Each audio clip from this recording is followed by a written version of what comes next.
We're live, but I'm a moron. Okay. Now we're actually live, and everyone can see us. But they could hear us before. Hey. Oh, good. So just keep going then, Prez. Yeah. So what excites me more than anything is I get to listen to Gianni talk about the UFC. Dude, you are on fire, man. Have my weeks. With me, Prez, I always say I try to place good bets. I wish I could promise I'm going to win for you tonight, but I can't do that. I'd be lying to you. But I can promise you I look out to place good bets, and fortunately, long term, it's produced winning results. And numbers don't lie. Yeah, you don't have to like the way I do it or even like me personally. Who But doesn't again, like numbers you? don't lie. And if you look at who's up at Wager Talk and how much they're up, I've done pretty well this year. And last year, the year before that, and before that. So this process has been working. But again, I can't promise I'm going to win for you every day. I wish I could, man. There's some good people out there that deserve it, but I'm just not psychic. Minty, I might interrupt every now and then. I only host shows. I've never been a guest. I'm a little bit confused. I know you need guest etiquette. So here, this is where I take over. So before we go over the UFC fights, just a quick announcement. Dave Koken has signed an exclusive agreement with Wager Talk. And I wish I had like confetti to throw or something. But can you tell us a little bit about that? Yeah, Prez? I mean, we're really, really excited. And it was back to back. We had Ski Prophet Hakeem sign an exclusive deal with Wager Talk a few days ago. And then Dave Koken went the day after. And it's a big deal, man. I mean, Gianni can tell you, like, Ski is an up-and-comer and really a future superstar in this business. But Dave Koken is an absolute legend. And this guy, I mean, from Jim Feist's business to covers to, all the other sites that you can find him. He's done radio all over America. It's just such a testament to everybody, all the entire team, that somebody like Dave is willing to come over, and he, is exclusive to us. Yes, absolutely. Great signs. Good job, guys. And yes, Hakeem, such a great handicapper. I don't know if you guys heard it that I was whispering. But anyway, let's get on to the fights, guys. Today, we're just going to go over the UFC fights for tonight and Saturday, just maybe like the last two fights or so on the main card for both nights. Both these fights are taking place on the beautiful Fight Island in Abu Dhabi. Yanni, first of all, what are your thoughts, your first impressions on Fight Island? We're approaching a difficult couple days because you have 3 UFC cards over a 7-8 day span. And it's kind of unprecedented. I mean, we went through it after the lockdown and they returned. And what I noticed the most was kind of the lack of sharp money on those cards because of the minimum time, I think, to get down. I mean, look at Saturday's card. Last night I was working on it. There wasn't even round totals. Yeah, I emailed you. I texted you. Yeah, there or method of victory props. There's so much still not even up and available. So, I wish there was UFC every night. Don't get me wrong. That's so advantageous for bettors. That's why baseball's so profitable. But at the same time, when it's rare that it happens like that, it kind of makes things a little more difficult. I'll be honest with you. I haven't dropped bombs yet. I've made 7 or 8 bets on tonight's card. Hopefully when all the dust settles, I come out ahead. But again, you're going to start, you see some names that are making debuts. So it's hard to get some tape on some of these guys. But, again, the odds makers have just as much difficulty as we do during these weeks. Yeah, what I've found. Sorry, Minty. No, go ahead. No, what I've found, Gianni, and you and I have both been watching and following UFC. I mean, I've gone all the way back to the beginning. I used to be a competitive fighter. You look at the UFC without GSP, without Anderson Silva, without Go Back and Tank and all of these guys, without any John Jones fighting right now. This is the best fighting I've seen in years and years. Every card. I am so impressed with the action. There really was a lull when GSP was at the top of the game where it was just so much grappling, and now there's so much stand-up going on. I'll tell you, I don't think UFC has ever been stronger than it is right now as far as a spectator sport goes. Yeah, I agree. Now, personally, Fight Island for me, I liked it, but I thought that this weekend was like kind of slow. I mean, they all went the distance, most of them. And it was kind of dry to watch, but I still watched the whole thing. Super entertaining still, won a lot of money, but still I like, more exciting finishes like knockouts or submissions or something. And we rarely saw that. So do you think that like the Octagon being, the 30-foot one has anything to do with that, Gianni? For sure. It gives you more space to maneuver. If you're a striker, you benefit because you have more room. If you're a grappler, you could even benefit because you have less room, easier to get there. But that doesn't necessarily mean there's going to be finishes. We have the problem is the sample size wasn't big enough so far to say the smaller octagon guarantees going to give us so much more action. It appears that way, but that's also confirmation bias because we saw just a handful of cards. Show me 500 fights, then maybe you could put that stamp that we have confirmation. But until then, it's kind of just what our eyes see. But so far, that's been the case. The smaller octagon seems to produce more action, more forced action, where the bigger octagon provides more creativity, I think, for more game planning. It gives them more room to maneuver, which may result in some longer fights. That could be true, but I just haven't seen actual data. And that's, me, like, I don't trust my eyes. I don't trust misconceptions. It's like, what's the data say? If the data says it, we trust it. Yeah. All right. Now, just a heads up, guys, before we start going over these fights, Gianni will preview these fights, but he won't give out a pick unless it's his best bet. Prez, on the other hand, will give out his thoughts and on the fights as we go over them and his picks or leans. So if you guys have any questions at all or want to know what these guys' thoughts are on any of the other bouts on either cards, please comment them in the chat and I will do my best to squeeze them in during the show. It is very live in the chat right now. So thanks, everyone, for joining us. So for tonight, UFC Fight Night, Wednesday, July 15th, you know what? Let's go over, I'm just going to go over what I wrote down. Let's do the flyweight bout between Tim Elliott minus 145, which last night, by the way, was 125 versus Benoit plus 125, which last night was plus 105. Tim Elliott has lost 5 of his last 7 bouts, but he's still favored as he's ranked 12th in the flyweight division.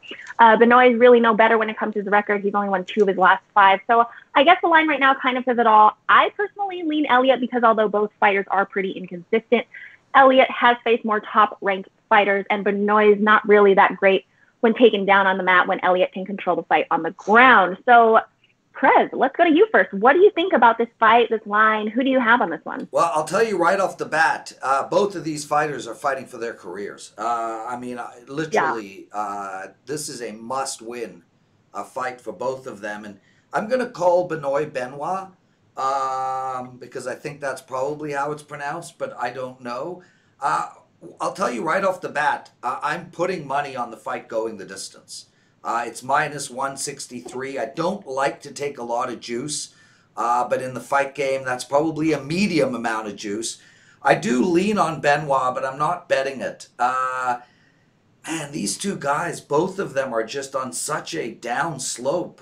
Elliott lost 3 in a row. I don't think he can afford to lose this fight tonight. And Gianni, you can jump in here, but all the people I'm speaking to, I'm probably getting more people liking Elliott than Benoit. But it is pretty even. I mean, there's definitely arguments against both. But I'm taking the fight going the distance. I'm actually betting that minus 163, and I do lean on Benoit. Personally, I haven't placed a bet on this fight. Okay. I agree with you. I think the money's coming in on Elliott. What we saw was the line opened Elliott minus 140. Benoit Benoit or Benoit, call him what you will, money came in immediately and got bet down to about minus 115 when the limits were lower. But since then, it's been bet back to that minus 140 range. Here's the problem. I lean the Tim Elliott side because this is your striker versus grappler matchup. And if Benoit isn't able to get Elliott out of there, he tends to tire. And that's Elliott's game. The problem is you're being asked to lay minus 140 with a fighter who's 2-8 over his last 10, and more importantly, was favored in 7 of his last 8. I mean, if he was a dog and you're getting him at plus money, I could see the argument. But laying minus 140 with a fighter who's 2-8 over his last 10, even though he was favored to win 7 of his last 8, to me just doesn't, it doesn't sound like a good bet, even if he wins. On the prop, personally, I haven't bet that. I thought there was a little bit of value on maybe the under at plus money, only because I could see one of these two guys getting the finish. I think Benoit could land that big punch. He's got some power, but I can't fault Prez for going over 2.5. It's in the bantamweights. 55% of these fights go to a decision, so it should be favored to get there. Again, I pass. Yeah, and Gianni, I mean, when was the last time Elliott got knocked out in a fight? Yeah, exactly. 11 years ago. We're going to see what we saw last week because we were seeing some quick finishes. And we always say, just like turnovers in sports, that tends to progress and regress towards the mean. Real quickly, in the UFC, like in 2016, only 18 out of almost 500 fights were finished in less than 1 minute. 18 out of almost 500. It's about 3.5%. So far this year, we're at over 6%. Double have finished in less than 1 minute, and we're only, 7 months into this year. So I expect a little regression because we saw a ton of finishes early. I wouldn't be surprised if we see some more decisions. So you may want to keep that in mind going forward. Yeah. Again, regression and progression takes time to happen, but eventually it always does. And I also, I want to make a mention as well. Elliott against grapplers, I mean, that's really his weakness right now. So, ultimately, if Benoit wins, I think it has to be by submission. Nobody's knocked this Elliott guy out in 11 years. But he does struggle against grapplers. We saw it in his last few fights. So, to me, I look at it and I don't think Benoit is going to be able to get in there and knock him out. And I think he's going to try for takedowns all 3 rounds. I'll be very surprised if either one of these guys taps or gets knocked out.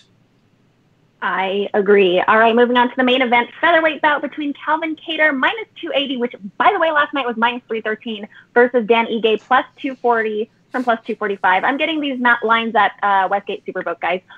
So looking at this matchup before the line, my first thought was to bet on Ige because he's a black belt in Brazilian Jiu-Jitsu, and I typically don't like to bet against the Brazilian Jiu-Jitsu guys.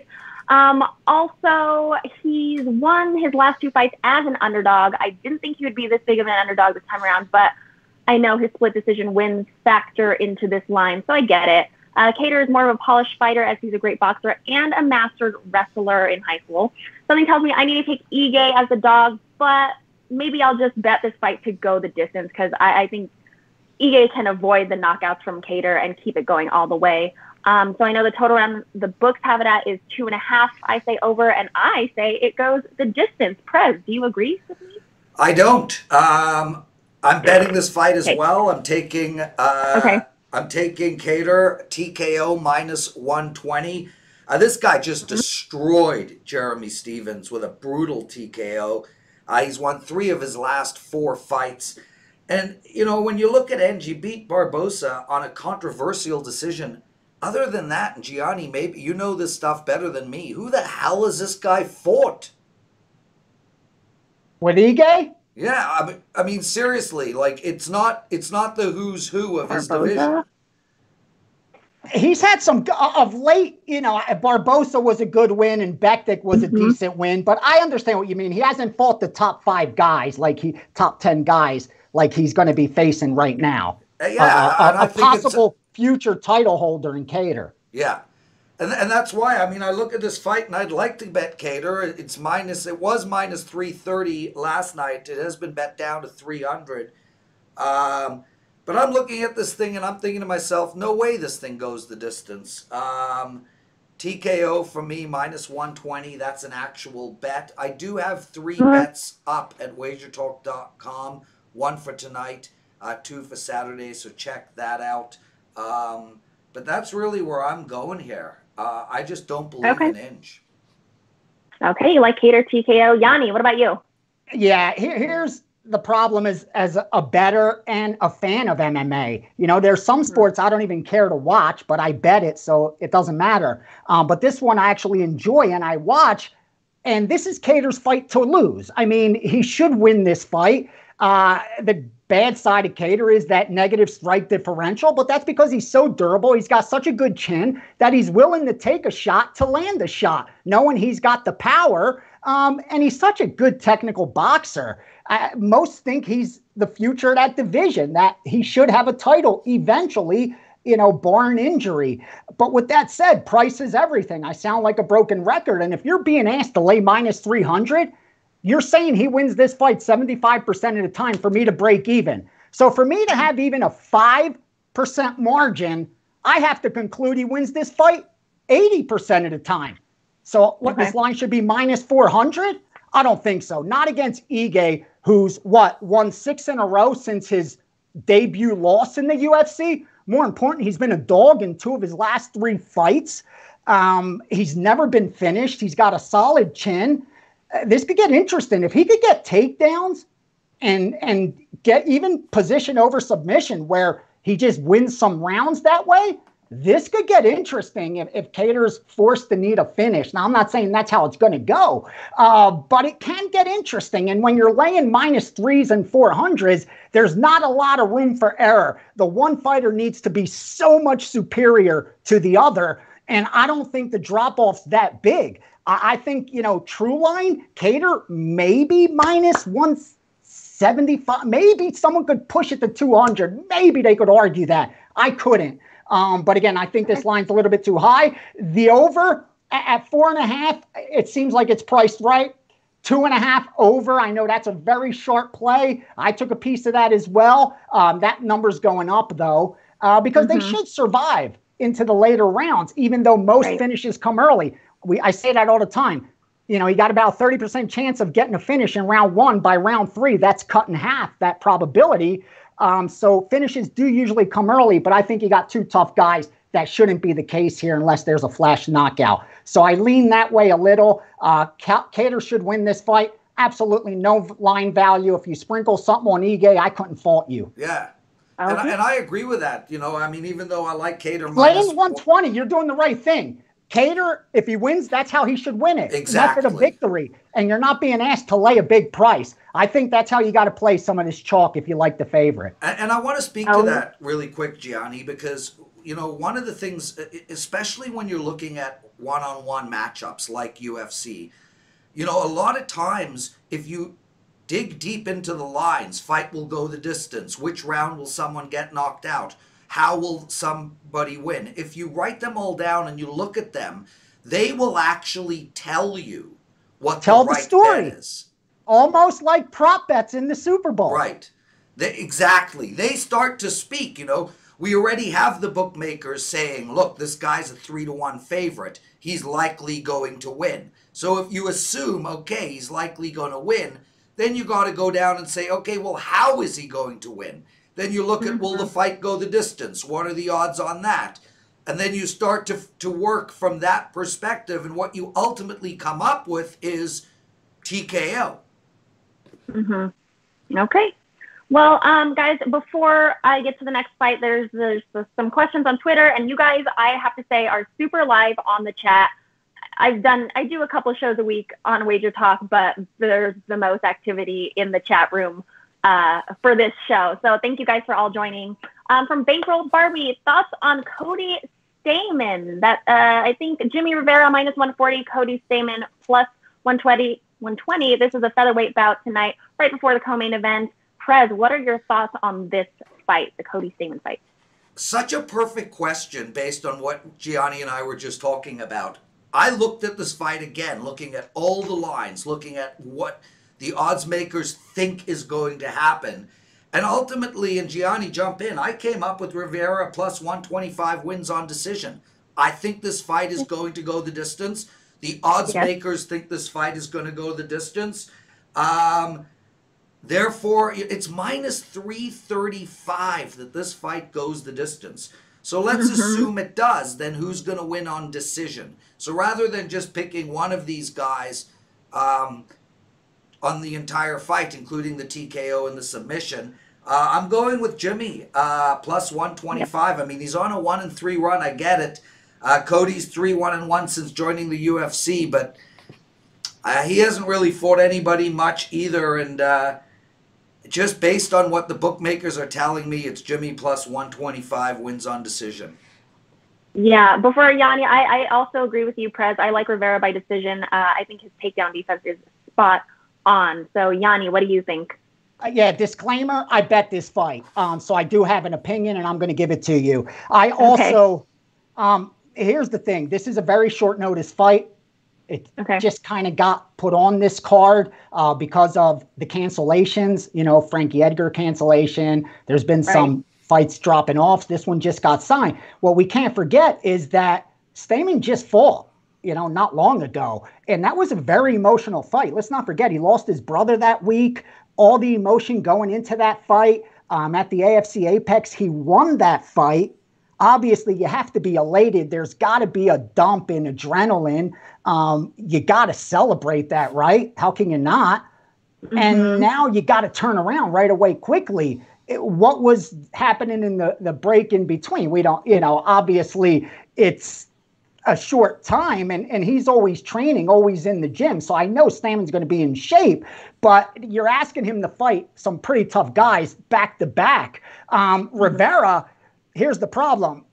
I bet Rivera. My only concern is the trajectory of careers. You have Stamann, who's got all the momentum on his side. He's winning fights. He's doing it in convincing fashion. He's got a lot of hype behind him. He's 5-1-1 in the UFC, where with Rivera, he's 1-3 over his last 4. He doesn't have that momentum. He's a little older now at 31 years old. But the key is what you touched on. He's got that takedown defense of about 95%, if I'm not mistaken. You're not taking him down. That means it's going to be a stand-up fest. And I think he's going to be a little bit faster. I think he's going to have some pop in his hands. The key is don't get caught against the fence. If he gets caught against the cage, we're going to lose this bet.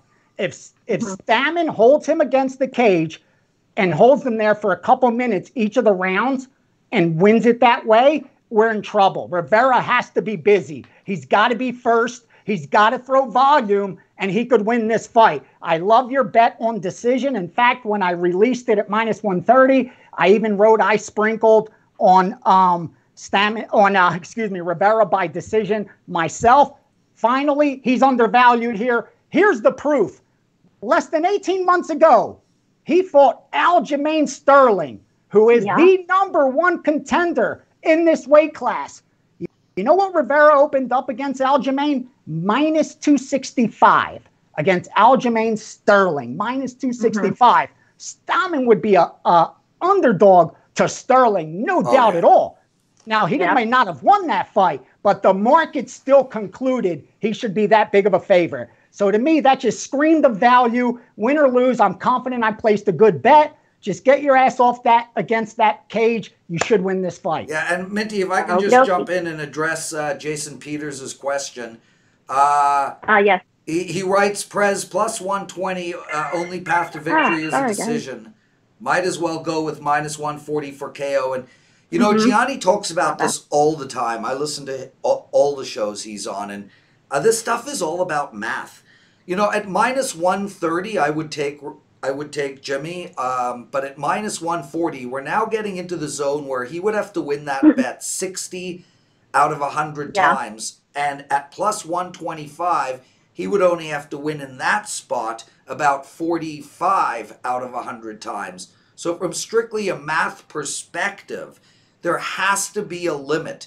Minus 130, you're now looking at around 56% of the time as opposed to 60, which is a massive difference. So just looking at it from a math perspective, if I had to bet this 10 times, which is, I never look at a bet in isolation. You cannot bet minus 120s, minus 180s, plus 140s in isolation. You have to say, what am I going to do 10 times in a row? And from that perspective, I think Jimmie has more chance to hit a decision win 45% of the time than he does a fight win 60% of the time. Okay. Gotcha. Thank you for answering that question, Prez. And I have two quick questions before we move on to this next fight from Drew. First of all, Drew Martin from Sports Memo. He asked, Gianni, any advice on betting these guys making their first UFC appearance? Some of these guys are getting monster plus prices. For example, Aaron Phillips plus 525 in the first preliminary fight. Any thoughts? It's rare you get a jiu-jitsu black belt at a plus 500. Any thoughts, Gianni? I haven't looked at that one. Yeah, short notice for Aaron Phillips. Jack Shore is a big favorite here. He's 5 years younger. The kid's a stud. 11 of his 12 wins are by finish. He hasn't lost yet. Only one fight in the UFC, but I just think it's his fight to lose. I see him taking Phillips down and just dominating him in his world. I love Drew's question about debut fighters because they do lose more than they win. In fact, they lose about 55 to 57% of the time. And you're asked to lay some prices with these guys. And I always say that's betting potential against credentials. And at times you'll get some value doing that because the market may not catch up with how good a guy is. But when there's a fighter coming out with so much hype behind him, like Chimaev, who's fighting that we haven't touched on, but he's fighting tonight. He's only had 6 pro fights, and he's a minus, 370, almost 400 favorite against a guy who's had 31 pro fights, including 4 in the UFC, against a guy with only 6 fights, and he's so favored. That's betting potential. Yeah. Nothing but potential. And to me, I think that's where you got to be cautious, where, sure, these guys with all their hype and coming out of great gyms, and the gym probably wouldn't let him take this fight if he wasn't ready for it. Obviously, if he's such a highly touted prospect, they're going to protect him as much as possible. But at the same time, when you're being asked to lay that much on an unproven commodity, you're asking a lot. I would rather pass than lay a price sometimes on debut guys. But that's not saying there's not, on occasion, the market misprices them. Yeah, so Minty, on that fight, it's really interesting, and I'd like to get Gianni's take on this too. And I haven't looked at that fight at all, but now that it was brought up, I'm taking a look, and I'm at Bet365. Jack Shaw minus 800 to win the fight, and then you go down and you take a look at fight to go the distance. It's plus 175 that the fight will go the distance. That means close to that the bookmakers are expecting the fight to go the distance. So assuming that the bookmakers are expecting the fight to go the distance and Jack Shaw is minus 800 to win the fight, the next question is, what is the fight outcome going to be? Well, Jack Shaw is plus 240 to win by decision. To me, just looking at it from that small, isolated perspective, Jack Shaw by decision at plus 240 seems like a legitimate value bet based on what the bookmakers are telling us.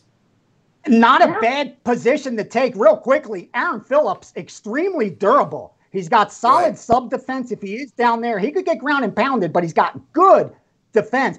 And in that clinch, he throws some good elbows and is able to keep guys off of him. He's good in those transitions and scrambles. He's comfortable when he's on the mat even. That may not be a bad bet. The 1.5 is where the round is. Everyone thinks Shore's just going to go in there, take him to the ground, pound him out, and it's going to be over within a couple minutes. What happens if this goes a little longer. You know what I mean? A lot of times you see these fighters that think it's going to be over. They find themselves in the second round and they're like, "Oh shit, this guy ain't going anywhere." And especially with submission artists, he's not one. But Gianni was talking about, you got to get that knockout or submission in the first round, or it becomes harder. More so for the submission. Once these guys are in round 3, man, those and submissions almost not what. Yeah, they get sweaty. Yeah. It's so hard to lock one in. You're right. You're so right. And Shore looked so good in his debut against Hernandez. That's why you're paying such a price. The value's on Phillips. It really is. I would not fault anyone for sprinkling something on Aaron Phillips. The only problem is he's not going to win this fight. I mean, he really shouldn't win this fight. It would be a huge, huge upset if he did. But there's no way Shore should be that big of a favorite. Yeah, so I like Shore at plus 240. I'm actually going to likely bet that. I'm going to put that in one of my parlays. I don't do parlays normally, but in the UFC, that's the only sport where I actually do them. Especially with a lot of juice, you can bring it down to a reasonable bet. Yeah. Yep, I agree. All right. One last question about this fight from Brandon. Also, guys, Faith, Brian, and Kevin, I have your questions. I'm going to put it for the end of the show if that's cool. It deals with bet sizes and all that stuff. So, Gianni, be prepared for that. All right, last question from Brandon. He said, Gordon or Ramos, which is the safer play, Gianni? I'm assuming it's Jared Gordon versus Chris Fishgold versus Ricardo Ramos versus Lerone Murphy. Is that right? Yeah. Do you have any thoughts on Gordon or Ramos? Which one would I bet between the both? Whether I would take, let me look, Fishgold, Jared Gordon, whether I would take Gordon or Ramos. Real quickly, sorry, I just got stuff everywhere. It is okay. And I don't just want to say it blindly to the guy. If he's going to put his money on it, he deserves a thoughtful response. I'll tell you this, I would, if I had to bet between those two, I would bet the Ramos side. Over Murphy because of the lack of experience for Murphy. Doesn't have a lot of fights. I think this is his 9th pro fight. He had his draw against Tuca, which made him look so good because he got the draw against such a tough fighter in his debut. And I think that's why Ricardo is at a minus 200 favor here, where with the Fishgold and Gordon fight, I think that's closer to a toss-up. I like Gordon, don't get me wrong. I think Gordon wins this fight. But I think Ramos is probably the better bet, the sure bet. Obviously, he's the bigger favorite, too, so that makes sense.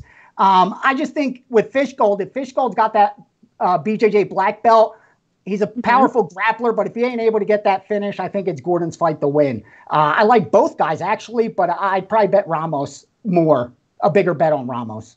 Okay, nice. Some guy named Rich said, I'm loving me some Prez. Please show up in more videos. Is this you, Prez? Is this your account, or is this someone you know that said that? I wrote that. No, man, it's not me. But it's so funny, Rich. I do more videos than anybody else. And I want to do... Yeah, he's in all the videos. I literally... Yeah, I mean, I do videos all day, but I do want to make an announcement. And I'm so thrilled that Gianni is going to be joining us. And Kelly confirmed yesterday, we got a big show starting on July 27th. That's Monday, July 27th. It's called Wager Talk Today. Teddy and I will be co-hosting the show. It's 1 hour long. It goes from 12 to 1 p.m. Eastern. We're going to be discussing all the sports for that day. We will have a guest handicapper on every day. We'll have a bookmaker on every day. We'll have Ralph on every day. Gianni is going to be lending us his time on Tuesdays and Thursdays. And we're looking at putting Kelly in on Wednesday. So we're bringing the big guns out for this show. Wow. So make sure everybody put that down. And Rich, I hope to see you watching that show. Thanks for the kind words. It's better than the other guy who said, get the Prez out of here. And then, Chris, you don't need to delete messages that say, get the Prez out of here. I'm a big man. Howard Stern is the most hated guy in radio. He's also the biggest. I get it. Oh, that's true. That's true. All righty. Well, thanks for the kind words, everyone. Thank you also, everyone, for joining us. We'll move on to Saturday's Fight Night, July 18th. The middleweight bout between Jack Hermansson at even money versus Kelvin Gastelum -120. This is a pretty important fight for these guys as they're looking to place top 5 in their middleweight division. Gastelum seems like the more well-rounded fighter, but I have to note that Hermansson has won 4 of his last 5 and Gastelum has lost 4 of his last 6. Prez, what do you think about this one? I know you have something on this one. Yeah, I mean, and listen, I have bets on 2 bets up on this fight for Saturday, and this is one of them. So you guys can have it for free now. This is one of my favorite fights of the week, and I like Jack at -105. Look, both of these guys are, both of these guys have power, but Hermansson's a world-class grappler, and with the ring. With the octagon a little bit smaller, I think that's going to be helpful to him. And as you said, Gastelum's lost his last 2. Hermansson's won 4 in a row. He's finished 3 of his last 4 opponents. I'm just going to make this simple. I like Hermansson -105, which is what I got it at. I hand it to the guru himself. Yeah. All right, Gianni. Here's the thing. Gastelum's going to get money. He always does. This line's dropping. It had gotten as high as, I think, Gastelum -145, 150. I'm not going to lie. I took a little bit of Hermansson at that price. I didn't release it to subscribers because I was waiting to see where that line's going to settle. And if they're not able to get the same number I got, then what's the use of sharing it? You know what I mean? Right. I knew the line's going to move. What's the point? If I'm going to get +125 and they get even money, it's not a good bet for them. So I want to wait and see where that settles. Here's the thing. Gastelum's, he's not a middleweight. He's a welterweight that doesn't want to cut the weight to go down. And he's got enough power and pop, even though he's so undersized, that he handles himself well at middleweight. But now he's coming off back-to-back losses. He's a little bit older. He's going to have a, 4-inch height disadvantage, a 6-inch reach disadvantage. I get it. That's nothing new for Gastelum. But it gets harder and harder every single time, especially as you move up the ladder and your competition gets more difficult. Hermansson, here's the thing. He's coming off a knockout. 3 of his UFC losses, I think 2 were by knockout. 1 was a sub. So he has been finished. That's always scary with Gastelum. He's going to have some pop until the end of the fight. But with Hermansson's ground game averaging over 2 takedowns per 15 minutes, he's got takedown defense of almost 80%. And more importantly, striking, he's a lot more busier. I think he lands 5 significant strikes per minute compared to only 3 for Gastelum. That's enough to win a decision if needed, but he's going to have to avoid the big punches. If he doesn't get knocked out, he should win this fight. I took Hermansson at a plus because I think it's a coin flip. If you give me +105 on a coin flip, I'll take it. Yeah, so we're on the same page on this one. Great analysis, my friend. Minty, I've been told that the reason the guy doesn't see me on these shows is because when you're on a show, nobody sees anybody but you. I saw that. Thanks, guys. That's sweet. All right, let's... Do you have anything else to add on, Prez, or can we move on to the main event? Let's go. And it's going to be a fun fight, the main event.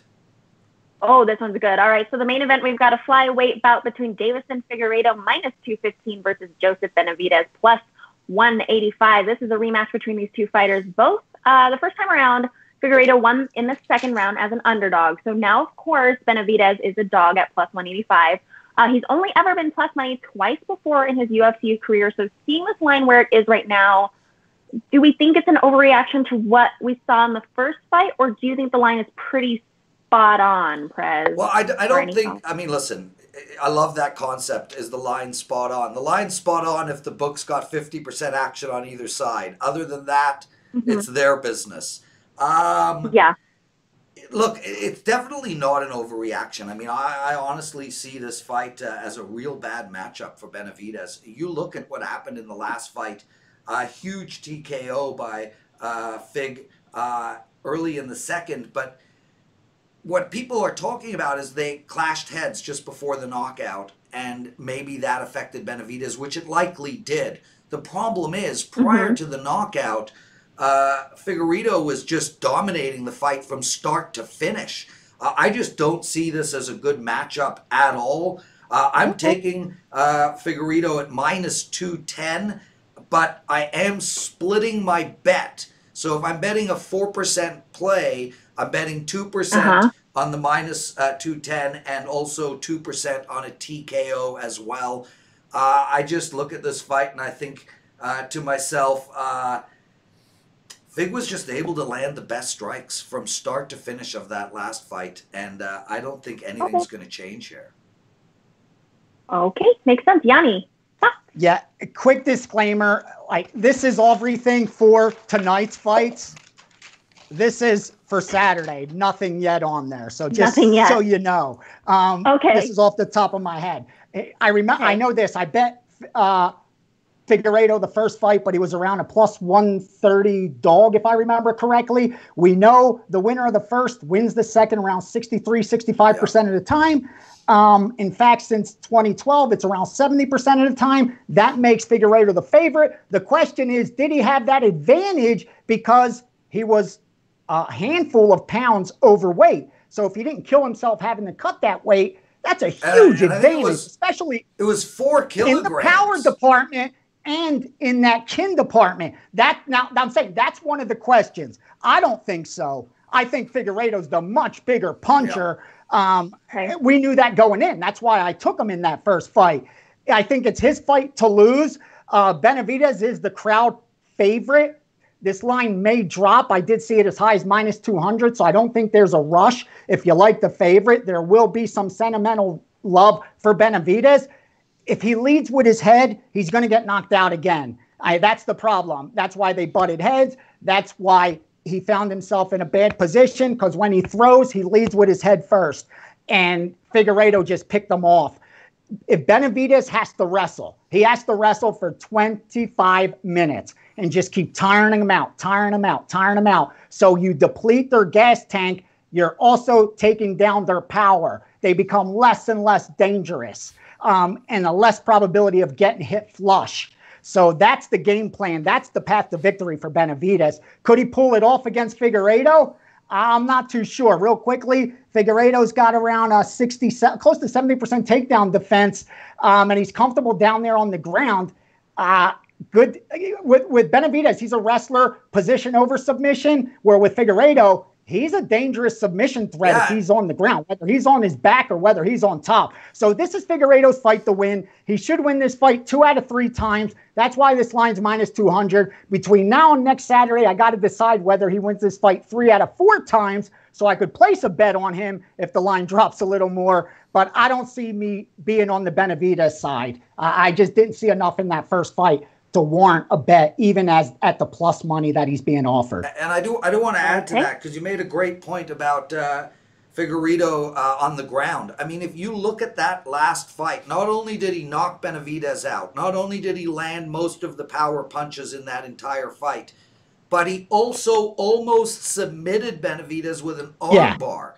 So I mean, that's the danger. If you take him down, he's dangerous off his back. Yeah. Or if he transition, I mean, that's the problem. I don't want to go as far as saying he's better everywhere, but in that first fight, it appeared he was better everywhere. Yeah, and I also think both fighters are on a different trajectory right now. The only negative with Figueiredo, very low volume. Very low volume. Tough to win a decision with low volume. That's why he's a finisher. I think it's only 2.5 strikes a minute. It's one of the lowest. Exactly. And look at the finishes when he's in a weight class that close to 60% go to decisions. Yeah. All righty. Can you guys give us your best bets for this, I guess for Saturday's fight? Yeah, the main or the prelim. Okay. Let me give him I got to find one that's a winner. Well, while you're doing that, my best bet is Jack. Let's do press first. My best bet is Jack Hermanson. Okay, Jack. Oh, here we go. Okay. Doggy. Small doggy, but we got a little doggy with a little bit of value. And that's Luana Carolina over Lipsky. Lipsky's a beautiful woman. She's got a lot of fans because of that. And also she's a decent fighter, 12-5. Carolina doesn't have the experience. That's the reason you're getting her at the dog price. She looked good in her last fight. I mean, she landed over 100 significant strikes. The girl's the total package for sure. She's not going to be at any disadvantage as far as physical size or strength. In fact, she's going to have a 2-inch reach advantage. She throws volume. I really think I hate to say it, people are going to say he's nuts, but I would make Carolina a slight favorite here, and getting plus money, it makes it an easy bet to place. Only fear is Lipski has such a fan base right now. You know, I'm not surprised she's favored, but I like the dog in that one against the Queen of Violence, Lipski. Okay. All right. That was Saturday's best bet. And I'm sorry, I forgot to ask you guys, what about tonight's best bet? Prez, what was yours? My best bet tonight is Kattar TKO minus 120. I actually left out my best bet of the entire thing that's up for sale right now at wagertalk.com. Only $9. Throw us a bone. Gianni, what about yours? I don't have a best bet. I mean, I gave out so many on that card. I haven't told you the ones I bet, like Rivera and that. I'll give you a nice little doggy. The line's dropping, though, right now. Don't overlook Andreas Michailidis as a nice underdog. I took him at plus 180. I took him at plus 200, to be honest with you. I gave him out at plus 180. He's down now to plus 150. That's just happened in the last 24, 48 hours. This kid could crack. This is going to be a stand-up fight. The reason Bukauskas opened is such a big favorite is because he's that Cage Warrior champion. Cage Warriors have done well in the UFC. When you have that title there, you usually come in with a little bit of hype. But again, Michailidis could crack. This is going to be a stand-up war. And more importantly, he's very well trained. Gracie Barra Jiu-Jitsu in Greece is where he trained. And then he came and he trained with Rafael Cordero at King's MMA. He trained with Quentin Rampage Jackson, looked after him. This kid's put in the work. He shouldn't be this big of an underdog. Bukauskas should win this fight. He's more skilled. He's more well-rounded.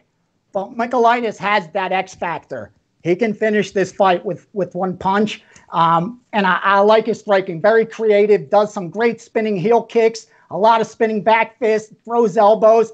He's just a fun fighter. I think he's live. If you could get him above plus 150, I think he still has some value because at that point, he only has to win 40% of the time to break even. I think it's more like, maybe it is right around there. You should get better than 150. Maybe sit back and see if you can. But I think that's one that I still like a little bit.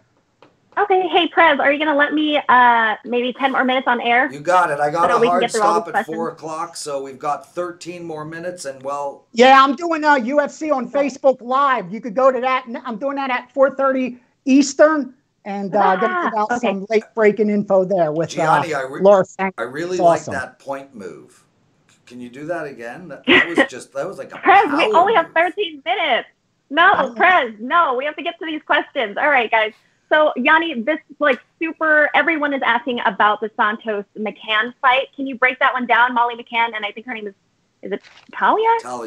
Taila Santos? Oh, Molly Meatball McCann. Let me see what I have here. Oh, Molly, she's a fan favorite. She's going to get so much. In fact, she got money already. These guys are getting everything out of me. I'm going to give it to you. Sorry. You guys show me nothing but support, man. I want you guys to do well. I don't care giving it out. I'll tell you the truth. I took a bad number here. I bet Taila Santos at like plus 110, 105, and I gave her out at even money. It'll happen. It happens. I mean, I'm being honest. I've taken bad numbers before. If you're right, 6 out of 10 times you get the best of it. You're doing a great freaking job. We're closer to, 8 or 9 out of 10 times the line doesn't go against us. So, but it will go on occasion. And I think the reason for that isn't a ton of sharp money on McCann. I think it's a ton of public money on McCann with a tad of sharp money, maybe early, because they don't think Santos is proven. She's 15-1, but really hasn't fought much opposition. She's coming off her first loss when she got into the UFC, but she's a pretty big girl, man. She's going to have a huge reach advantage here.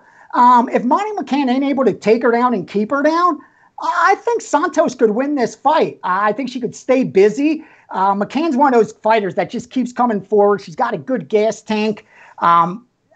She's a striker, throws everything with power, but she ducks. She ducks when she throws those overhands, and she'll be open to counters. And when you have someone like Santos with a huge reach, if she fights correctly, she should be able to just pick her off and get out of the way before Molly could do any damage. If she does that, she wins a clear decision. Hopefully she does, because she's a solid striker, decent clinch game, good knees. I took her at a bad number. It's on you what you want to do, but I took Santos. Yeah, so Minty, I took Molly McCann at a good number. I got it at minus 110. It's now 150, and I think Gianni makes a lot of good points. I think the problem right now is Santos. Santos is going to deal with a fighter that just comes forward all the time. Yeah. And when a fighter is moving forward all the time, you need experience. You need to be later on in your career to handle that type of forward movement. I think Santos has the reach, and Gianni says it right. When you have a McCann coming at you over and over again and just constantly moving forward, if Santos can get that jab in play, and get under that jab with some hooks, she could knock her out. But I just think she's probably too young for the style of fighter that Molly is. I like Molly at minus 110. At minus 150, I'm not touching this bet. That's way too high. Wow. Even if Molly wins, that's way too high against this girl. Yeah. She hasn't done enough to be that big of a favorite. Yeah. All righty. All right. So Brian asked, is there a chance to squeeze in bet sizing? That would be awesome. Gianni, how do you size your bets for these fights? As small as possible based on your bankroll. Listen, here's how you do it. What is your bankroll?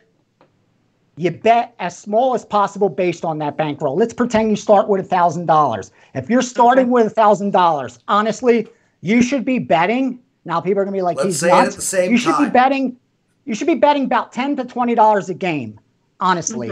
I would go a little higher. So I would go somewhere between 10 and 40. But I mean, if you can't replenish it, if you could replenish your bankroll, then you could play as if you have a $2,000 or $3,000 bankroll. But if you have no power to replenish and all you have is that $1,000, honestly, I would go $10 on my regular bets, $20 on my best bets. I would do that for a year until I got disciplined, until I saw the results of that, and then I would reassess. Until you're able to do that, you're not going to be make money betting sports. Because if you can't make money betting sports with $200, you're not going to do it with 200,000. That's just the truth. It's like with anything else. If you can't beat 1-2 poker, you're not going to beat 500, 1,000. It's not, I mean, people are like, oh, if I had a bankroll, I'd be killing it. That's not the case. It takes time to build your bankroll. But the key is everyone's going to have tough negative stretches. I say it. Look, I'm up this year about 250%. But there's guys that bought a week from me, probably bought a month from me, that'll say he sucks. Yeah, he lost. He's a fraud. It's all bullshit. He's not up there making up those numbers because that's going to happen. A winning bettor is going to have losing days, weeks, and months. And if you're betting 100 a game on $1,000 bankroll, you're not going to survive any negative stretch. You're setting yourself up for failure. You are a mathematical certainty to go broke. I can't help you. No one can help you. If you have $1,000 bankroll and you're betting 100 a game, your risk of ruin is like 90%, 99%. You will go broke. No one's going to stop that from happening. But if you have $1,000 bankroll and you're betting 1-2% on your money and you actually have winning information, at the end of the year, you're probably going to be ahead. And next year, guess what? Now you could bet 40, 50 a game. A couple years from now, you may be up to 100 a game. That's the only way to do it. There's no, I wish there was a shortcut. I wish there was an easier way, but there isn't. It's like we all wait for that big score before we save money. The guy that has money is the guy that put 5 away at a time, not the guy that waited for the big score. That's just, it's great when it happens, but it usually don't. So survive the negative stretches. And the only way to do that is bet small in relation to your bankroll, especially when you're running hot, cold, or anything in between. If you're running cold, if you're running hot, or if you're just breaking even, don't change it up. That's the key. So I want to add to that, Minty, because the most important thing, period, is for somebody to come into this with goals. Like, is your goal to become a professional sports bettor? Your goal should be to just enjoy sports a little bit more than you do now. Use this money for entertainment value and, double your money every year, which is very realistic to do. Very. You can double your bankroll. But, you know, a lot of people will say, well, double my bankroll. I started with 1,000. Now I have 2,000. I suck. Yeah. Do that every year. 30 years later, if you start with a penny, you're at $13 million. So exponential growth will kick in. But the other thing I really wanted to add to what Gianni is saying is bet a percentage of your bankroll, not a flat $10 or $20. And I know that it's hard to do that. If you bet you have $1,000 bankroll, you bet 2% on a play, that's $20. The next day you have 10, 20. How do you bet that? Do you still bet $20? The ideal scenario is to be very diligent in betting 2% of 10.20, 2% of 10.40, 2% of 10.60. And the reason for that, and this is the key to winning, is if you go on a 5 and 15 run, betting a percentage of your bankroll, you're actually only on a 5 and 13 run.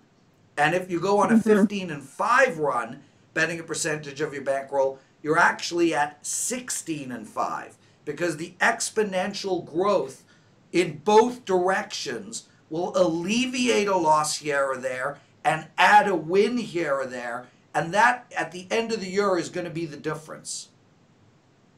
Okay, very good point. All right, question from Jordan on Twitter. Given the success favorites had on Saturday, any parlays you see worth sprinkling a bit on tonight or Saturday? Who would like to go first? Prez, maybe? I'll literally read you some of my actual parlay bets.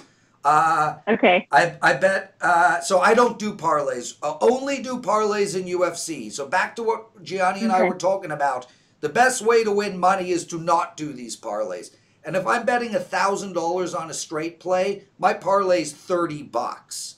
So please take all parlays with a grain of salt. But I bet Michaelides, McCann, Rivera, and Kattar, and I'm getting 9-1 on my money. I bet Jack Shaw by decision, Kattar by TKO submission, and Jimmie Rivera by decision, and I'm getting close. I'm getting about 18-1 on my money. I also bet Gordon, Ramos, Kattar, and Elliott all to win the fights, and I'm getting about 7-1 on my money. Those are 3 parlays that I actually bet. I read them right off the screen to you. All righty, Gianni, do you have any parlays you like to sprinkle any on? I haven't placed a parlay. I would just be making it up, and I don't want to do that. If people are going to put their money on it, I don't want to just throw names at you. You could do that yourself. Yeah, though these are actual bets I made. But that's what I mean. I hate, like if you want me to pick a name, I can do that, but I'd rather give you what I bet. Right, exactly. All right, guys, I think we are out of time. I'm so sorry. Faith first, I know you have a question. I'm going to talk about it on Teddy's show because I know you watch Teddy's show with us. So tomorrow I will have Teddy answer those questions. And Kevin, I'm so sorry. Gianni, real quick, if you can answer, Lazzez, is he a live dog at +280?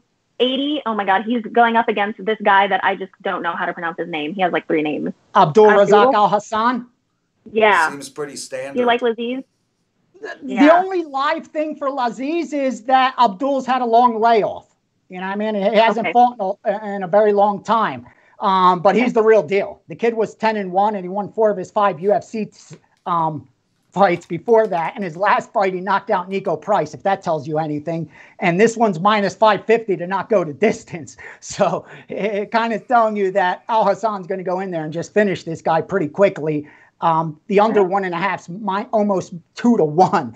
I don't think there's value in Lazzez. I didn't see enough in his 10 pro fights in his debut. He'll have a height and reach advantage. That's about it. And the layoff for Alhassan. But I don't think his skill set, his inferiority in skill set is enough to overcome that with these little trends in his favor. Minty, I just want to say one thing and then you can end the show. Guys, we are so close to 50,000 YouTube subscribers. We are like a hair away. Please subscribe to our channel. We really want to get to 50,000 before August 1st, so help us all out there. And, man. Yeah, guys, it's my birthday, July 21st, so let's just do it for my birthday instead of before August first. So Happy let's just birthday. do it then. Thanks. So let's get to 50,000 followers for Wager Talk TV. Thanks so much for tuning in, guys. And Gianni and Prez, thank you so much. Prez, you have a lot of fans, apparently. And Gianni, you have your fans, as always. Thanks so much for chatting. And thanks so much for giving us your advice, Prez and Gianni. Thanks for having me, Minty. Thanks, guys. Good luck tonight. Good luck this weekend, guys. Whether you follow or fade, I honestly, truly hope you make some money. I mean, if I lose, I hope you win at the end of the day. Ige money's coming in. Kattar down to -265. Uh-oh. Yeah, that's a big move. We got to go, boys. KBO show starts now.